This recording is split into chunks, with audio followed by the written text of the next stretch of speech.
On this episode, we talk about things to do at Disney World for those reluctant non-Disney people. Today is February 6, 2024. This is episode 639 of the Main Street Magic Podcast. Jeremy and Rhonda are more than a little fond of Disney World, so they made this podcast to share it all with you. Reports and resorts, top 10 lists of all sorts. Main Street Magic's bringing it home for you.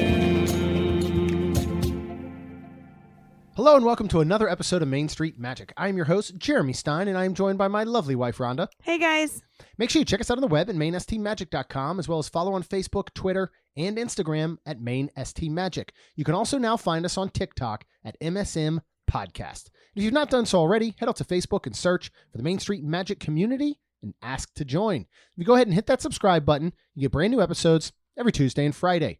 We know that planning a trip to Disneyland or Walt Disney World can be overwhelming and definitely frustrating when it comes to securing those dining reservations that you so desperately want.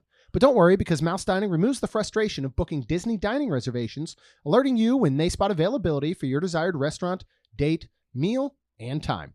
Visit msmfriends.com to use this free service. And if you're getting ready to plan that next Walt Disney World trip, maybe Universal, Disneyland, a cruise, pretty much anywhere you want to travel in the world, you can head to mainstmagictravel.com and fill out a form for a free quote. Our travel services are completely free to you. And then finally, we are super excited. House of Mouse Expo is coming very, very soon. Woo-hoo. So let's take a listen as to what's available there. Yes. Get ready for an enchanting experience at House of Mouse Expo 2024. Join over 100 vendors as they converge to weave a spellbinding atmosphere at the Osceola Heritage Park Event Center on March 2nd and 3rd. Ensure you don't miss out and secure your tickets now at houseofmouseexpo.com. This extraordinary event is more than just a gathering. It's a haven for Disney enthusiasts, a warm home-embracing fans of all things Disney. Meet Jim Cummings, the enchanting voice behind Winnie the Pooh, Tigger, and Darkwing Duck. Joining him is Brett Iwin, the iconic voice of Mickey Mouse, Caitlin Robrock, the delightful voice of Minnie Mouse, and the incomparable Bill Farmer, bringing Goofy to life. But hold on to your Mickey ears, there's more magic to come. Encounter Martin Kleba and Kevin McNally from the Pirates of the Caribbean franchise, Ross Marquand from the Marvel Cinematic Universe, and the fantastic cast of Hocus Pocus 2. Craving the VIP experience or looking to join the after-hours party? Ticket upgrades are available now at houseofmouseexpo.com. Let the magic unfold and welcome home. Well, that was awesome, and I'm so excited. I can't wait to be there, and I hope you come and see us and buy one of our awesome, infamous Be Nice to Cast Member shirt. Yeah, the OG. Yes, we will be selling Be Nice to Cast Member shirts that are special edition with our logo on the back. We've got red, we've got black, and you already heard how many wonderful things are going on at the House of Mouse Expo. Yes. So please, houseofmouseexpo.com. Go ahead and get your tickets. Get your after hours party tickets. Woo! We will be there. Yep. It's going to be a lot of fun. So we hope to see you out there. And then we're going to give a shout out to Jennifer, who sent a very nice email to us that I emailed her back. I apologized because she sent it about a week or so ago and I missed it. Oh. And we love hearing from listeners and you know, that you listen to the podcast and that it helps get you through your day or your week or plan your trip or save money on your trip or whatever it is. So never be afraid to shoot us a message, a DM, email at magic@mainstmagictravel.com. We absolutely love them. So thank you, Jennifer. We really, really appreciate it. Thank you. What are we talking about today, Rhonda? This is going to be a this is from a one-off from a listener. Facebook community. Yeah. Yep, and it's from Emily.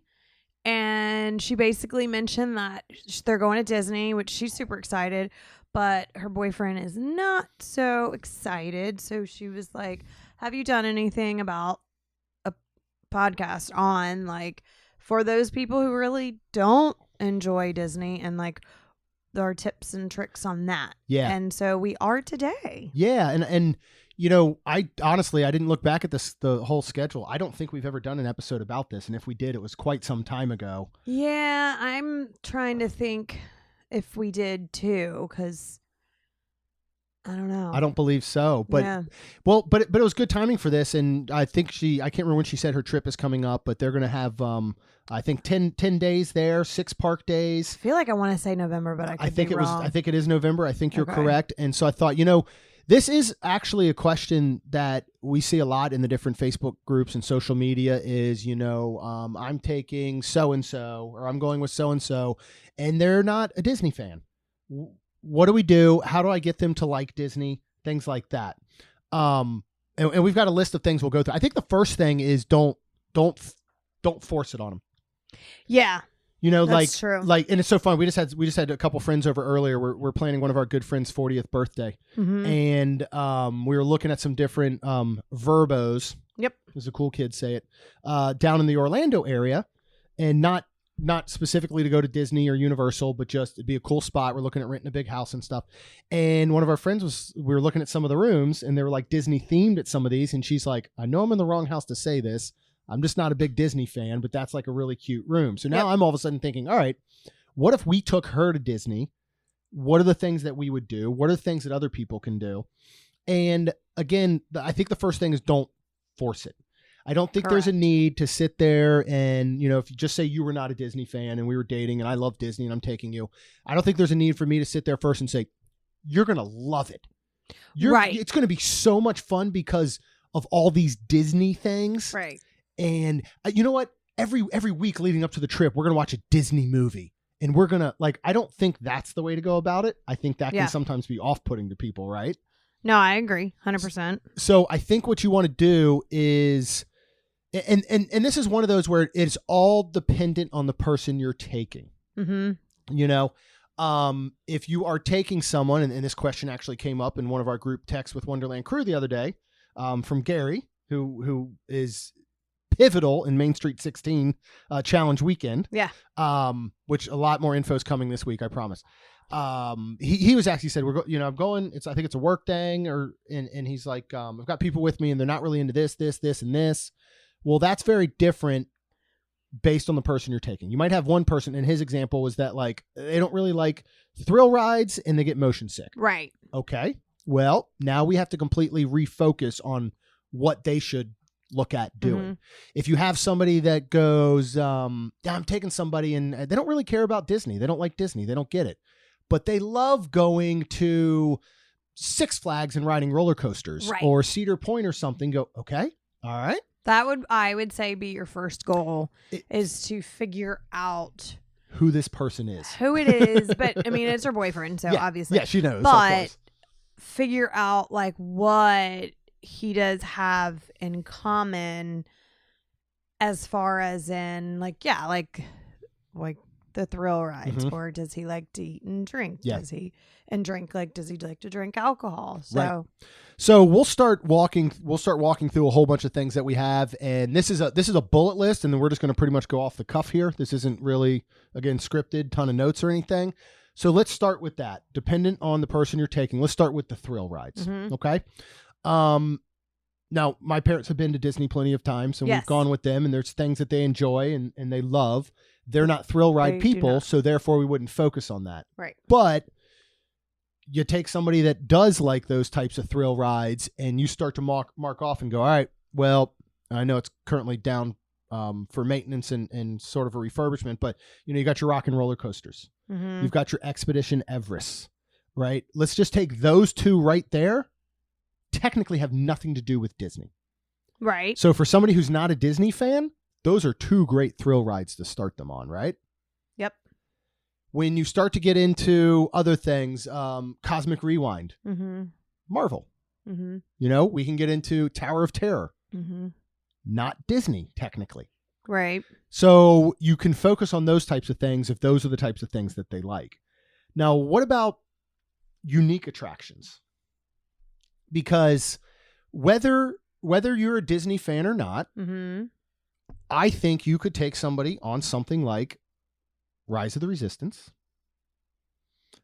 Mickey and Minnie's Runaway Railway, and you go from the fact of almost like, I really like this ride. I know it's all about Mickey and Minnie. You don't really care about Mickey and Minnie, but the technology of it's incredible. Yeah. If you try to focus on things like that, absolutely. Yeah. And then he might get off and go, yeah, that was super cute. Yeah. Or, And that's the thing. I think taking the focus off of what is inherently Disney is what will help. Yeah. Same thing. Flight of Passage. Now, Well, I just said I wouldn't say like, we're going to watch one Disney movie a week until we lead up to it. But depending on who this person is that you're taking, if they have or haven't seen things like Avatar, Pirates of the Caribbean, live action. Well, it's the only live action Haunted Mansion, new one or Eddie Murphy one. Right. You know, things like some of the live action remakes of like Beauty and the Beast and those that I think, you know, maybe if you're a 35-year-old man, you might, and you've never been into Disney, you might not think like, well, I want to watch Beauty and the Beast animated. Oh, right. But maybe you enjoy the live action. Right. And there's still going to be hints and theming and stuff around these different rides. So, but especially when I think about in this situation, like Pirates of the Caribbean, Haunted Mansion, those would be great to watch leading up to it. And then all of a sudden you're riding through that ride and you're like, oh, I recognize that. You know, we just watched that movie. I do actually remember that thing. Yeah. I mean, all that is absolutely great. And then if unfortunately those two things don't, you know, you can move on to like entertaining shows and stuff. If they like shows, you know, you've got, which to me is really cool because even though it's Disney, like The Lion King, you know, the monkeys are back and just the way people are pretty much almost thrown in the air and just like, it's just so interesting and neat to me. And then the fire guy is still there, right? That's just so cool. So things like that. And then let's see, what other shows? Well, Nemo, but that actually leads me into something I just thought of is like, my brother, who is he's not a Disney person. No. He's not going to watch Disney movies. He's not going to listen. But the way that he is, when we have gone to Disney with him, he's so fascinated by things like the way that they put on Festival of the Lion King. Correct. You know, again, for him, it's what went into putting on this show. Look at the timing. Look at the into other shows like the technology. If you go to like Nemo, the puppetry, you know what these people have done, it's extremely entertaining. I guarantee I could go somewhere being like, I did not care at all about Hamilton for so long. And when it came out on Disney Plus and I first watched it, I was absolutely fascinated and blown away with just the logistics of how it was put on. Right. And that they were doing this, 8 nights a week or 8 times a week or whatever, you know, every single night. And those are the things, depending on the person, you can focus on. My brother loves to go to Disney and think of the business side, the technology side, the way that magic bands work, you know, the way that you go on a ride and it snaps your picture and automatically shows up on your phone. Right. Like, I think those are the things, depending on the person that you're with, that you can put focus on, like, you know, and I'll actually go ahead a little bit here. Even if they're not a Disney fan, you can almost prep and be ready yourself to entertain them in a sense with things like walking around and going, hey, look at this over here. Do you notice anything? That's a hidden Mickey. Right. You know, Imagineers place these all throughout parks and resorts and rides and everything. And then they might just be like, okay, that's kind of cool. I kind of want to look for those a little bit. Like, I don't really care about Mickey Mouse, whatever, but let me look for those. Or little details of trivia of like when you're walking, and this is just one, when you're walking, especially if you're the Disney fan, like when you're walking through Magic Kingdom and you're in Liberty Square and the ground is like pebbles and there's this like almost like little path, and basically that is back to when people were like way in the old days and you would use a restroom in your like bucket and they would throw it into the streets, unfortunately. And that's what that represents. Or when you walk and there's down, no bathrooms in Liberty Square. Right. The closest one is help me out here. You go over to the Tangled bathrooms, you go that way, or you'd have to go into Frontierland area, between Adventureland and Frontierland, that little pass through, or back around the main hub and over near Casey's Corner. And super cool and weird too. Yeah. Like, okay. But look up trivia like that where it might, now again, this is all determined on the person. You might tell somebody that and they'll be like, I don't care. dumb. That's stupid. Right. But same thing. So if you look at the other than the main flagpole as you walk down Main Street, Mhm. right? There's all these flags on top of the buildings on Main Street. None of them are an actual replication of the American flag. They do Because not have the 50 stars. If they were, they'd have to be. They'd put have to up take them and down every night and put them up every morning. Yep. They also act as lightning poles. Yep. So it's little things like that. That's why Disney doesn't make you, like, when it starts raining, lightning, thundering, doesn't make you run away. Yeah.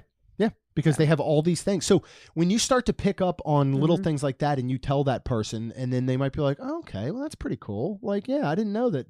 And point out those details. I mean, shoot, just go Google, I don't know, probably Joe Rohde details Animal Kingdom. And you will find so many little things that you could walk through and you can point out to people, that you're with that I think will make them really appreciate it. And it, again, has nothing to do with Disney IP, because that's what I think we're really coming down to. Right. I think a lot of people will say, well, I'm not a Disney person, because they're not into the intellectual property, the IP. Right. They don't care maybe about Beauty and the Beast or Little Mermaid or Mickey Mouse or those things. But when you start to show them the details and the way that this place operates, they might be like, oh, okay, this is pretty cool. I don't care. I don't care who's in this ride.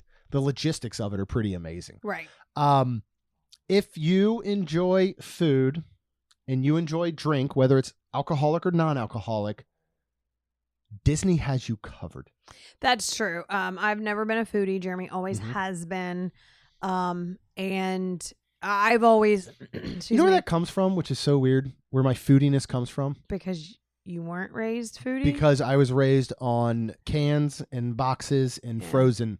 And that makes sense. I mean, I was not, and I'm still not a foodie. But that's just, I think, my personality. I eat to live.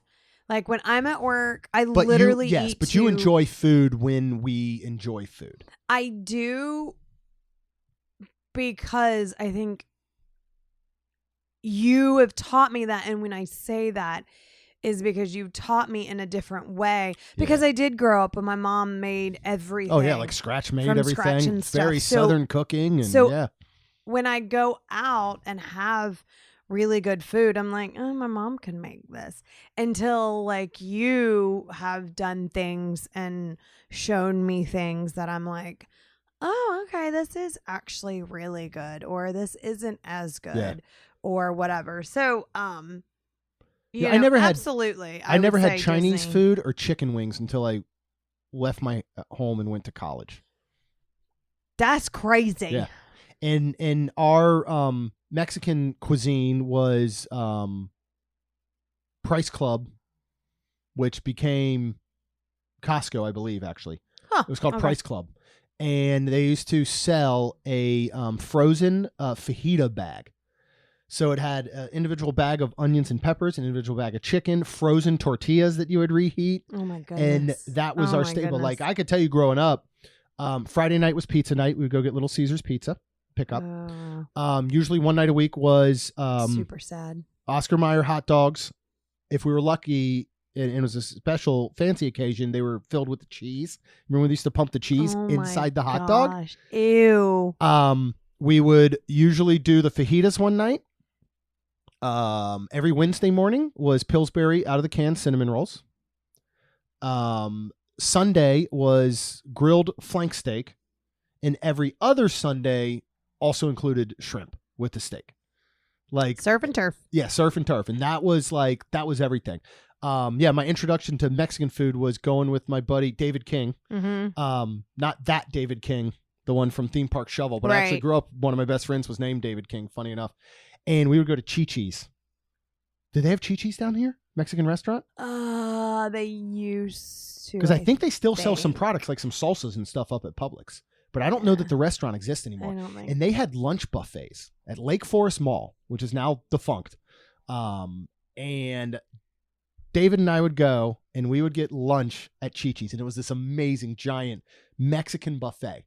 And we would go like once a week or so, where it ended up like the waitress knew us, and she would actually give us styrofoam to-go boxes at the end that we would fill up from the buffet bar and take with us. Wow. I miss Chi-Chi's. It was so good. That's funny. But the food and drink You know, I mean, Disney has incredibly top-rated restaurants. Yeah, they do. And they are expensive. they can be, yes. Be prepared to spend some money, but you should and would get amazing food. But here's the other thing I think that a lot of non-Disney folks probably go down thinking is like, we're going for 10 days, so great. I get to eat theme park burgers and fries and chicken tenders every day for a week and a half. Well, that doesn't sound good. No. There is every cuisine imaginable. There is every type of level of food, of quality. I mean, it's absolutely amazing. And then take that into the World Showcase. You know, nothing technically in the World Showcase is Disney IP when you get outside of things like having Frozen and Ratatouille. But I'm saying in general, you know, you can say to someone, and they're literally built, or they have brought in people from that country, and there are specific things and things that are done completely 100% to the T of the country. And I mean, like Morocco, you know, I mean, really had to be like approved by the Moroccan government. I mean, it's the only pavilion that really, I believe, was actually financed by Morocco, and they sent architects and people over to say, this is the way things need to go. Correct. Down to the fact that there are mosaics, these murals, where there will be a piece of the mosaic that is off. And so it's not perfect because they don't believe in that, because then it overlooks their religion and their God and all. So it's just, but those types of things to think of, and I know it's joking in a sense, but to think of taking someone and saying, listen, you want to go to Italy? Do you want to go to Mexico? Do you want to go to Morocco? Do you want to go to Japan and China and the United Kingdom and France? Like, do you want to go to all these places in one day and get a taste of them? And now that everybody's back in the countries is really, really cool. It really is. And so I think World Showcase can be such a great focus. Disney Springs, boardwalk area. Again, when you want to get down to entertainment, to dining, to shopping. I mean, think about it. Let's just say that you are taking your boyfriend, and I don't know if Emily's boyfriend is a soccer fan, but you could literally all of a sudden go to Disney Springs and be like, hey, they have a Pele store here. And he'd freak out. Yeah. He might be like, what? Seriously? Yeah. Like, that's amazing. You know, like. Well, my girlfriend just Legos. texted me. Yeah. My girlfriend just texted me and was like, is there an STK? Or said something about an STK in Universal or Disney. And I said, yeah, Disney Springs. Yeah. And she's like, oh my God, that's like her favorite place. So, I mean, just like things like that. And there was one in Vegas, and she was like, did we go? And I'm like, I have to tell her, no, it wasn't me. Because she would people would come, and she'd take people everywhere, and one of her favorite places. And is she going to Disney? She wants us to go. Like, yeah, we have to go. Let's make that happen, man. That would be fun. Even things like, I know, again, they're chains like Rainforest Cafe. I know it's a chain, but it's still something that feels very unique. If you do not have one near you, it's very, very unique. Yeah, and that's one of those things where if you've had one near you, you're not going to go. And you're like, this is almost familiarity. Yeah. Maybe. Yeah. Where you're like, oh, this is all this is so weird. But then you take them to the rainforest where it's like, okay, this is like my bar I go to. I don't know, whatever. Yeah. Yeah. And that's, I mean, the bars and the lounges, again, if you are somebody that enjoys having alcoholic beverages, I mean, the bars and the lounges are incredible. You know, I can't imagine. And again, a lot of this is, I know we talked about rides and attractions and shows, and obviously they have 6 days in the park for this trip. They're going to be probably focused on a lot of those. I really do believe that even if you, again, this is one of the things, even if you said, and I'm backtracking some, but I watched the Avatar movie. I thought it was stupid. You're going to like Flight of Passage. And even if you say, I never saw a second of an Avatar movie, you're going to like Flight of Passage. Right. And even if you're like, okay, halfway through, you're like, this movie's stupid. Right. I mean, if you get through enough of it, I think you'll still be like, oh, I can see this is kind of cool. Like how it like pertains. Yeah. And then, I mean, I'm telling you, like, let's just say you're at Epcot, right? And your non-Disney person is like, okay, yeah, this is fine. Like, the World Showcase and stuff was pretty cool. Oh, that was neat. You know, like Soarin'. Like, that was fun. And yeah, I really enjoyed Cosmic Rewind. And then you're like, all right, well, you know what? If we're done for the park for today, let's head out back of International Gateway. let's go check out the boardwalk with those Atlantic City on the water vibes.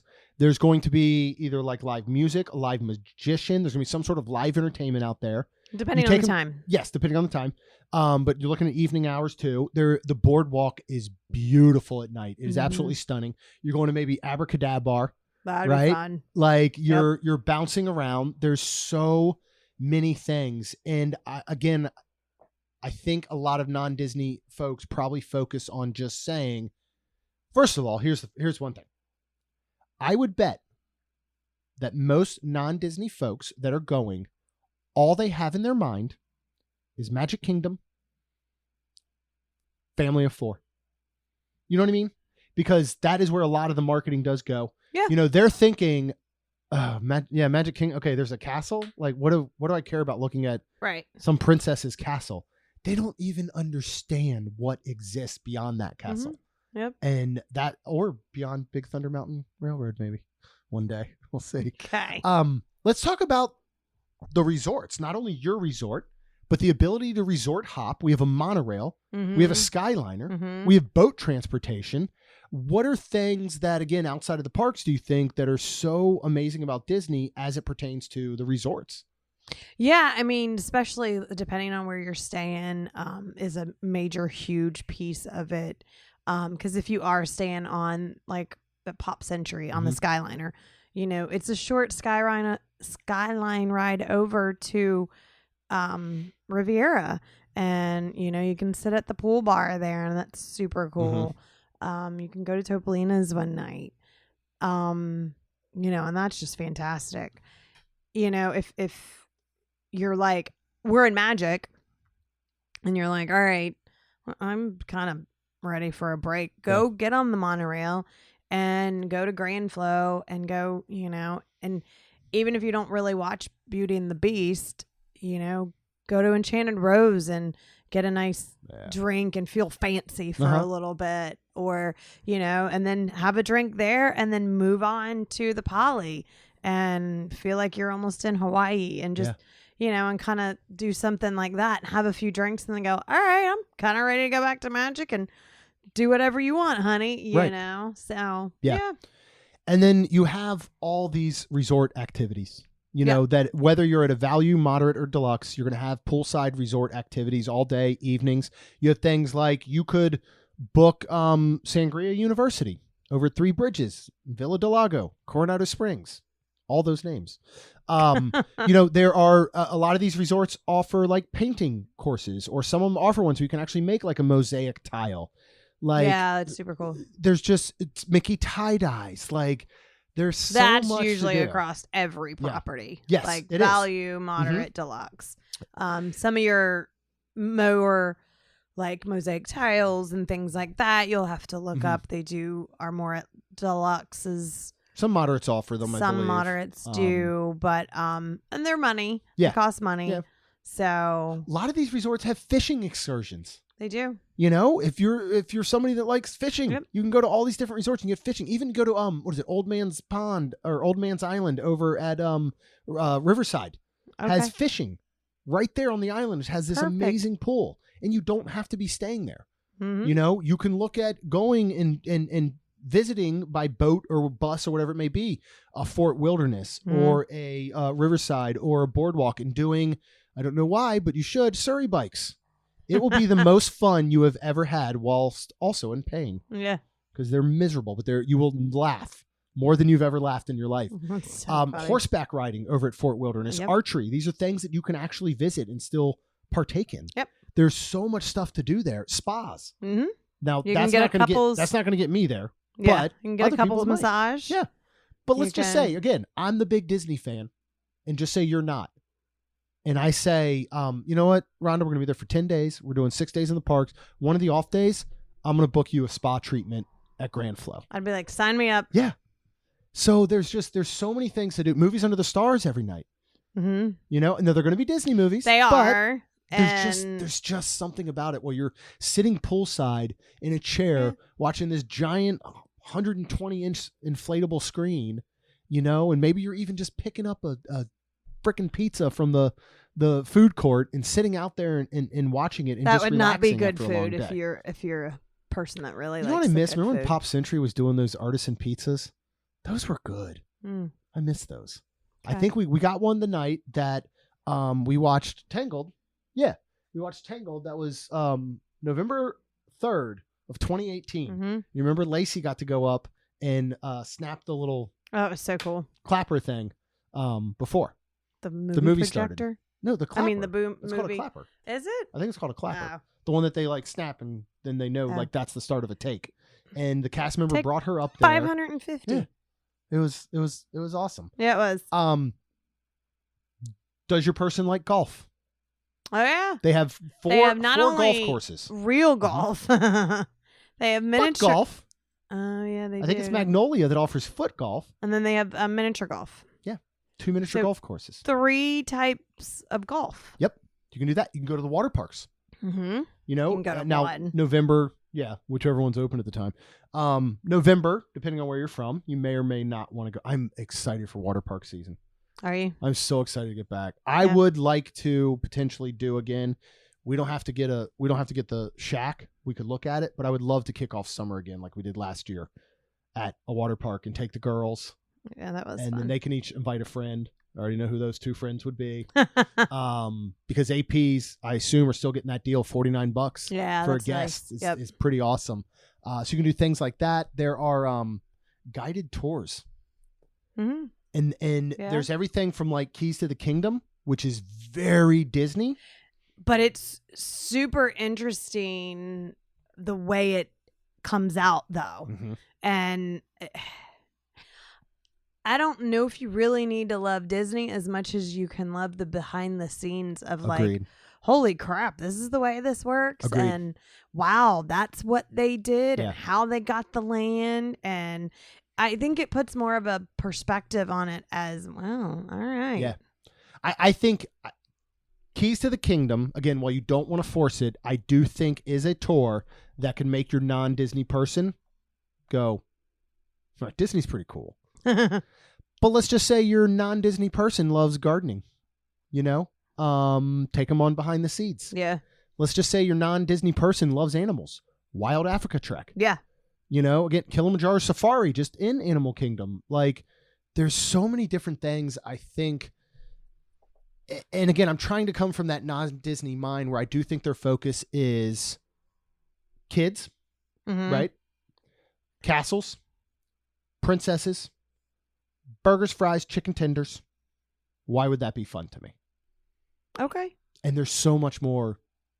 And, kids, I will say you can like kind of what Jeremy has done and his mindset is with our older children when we go and when we're not there, because we went through this, Yeah. you just kind of like, We've been through every stage of Disney Right. life. so you just kind of like, you see a kid and it's crying or you just kind of laugh it off and go, well, that's not me. Yeah. And I don't have to worry about Yep. that. And so yeah, you just kind of try to, for lack of a better term, ignore it in a sense and just focus on you two, because I know that is kind of like it is. It's what one of my things too were like when we went as a 4 couple and there was a kid and we were at a very nice restaurant, Flying Fish, and there was a kid watching his iPad and like wasn't on, like had ear Volume went to 11. oh yeah, it I'm was pretty loud. sure. And that's where it's hard. And then if something like that happens, just nicely ask the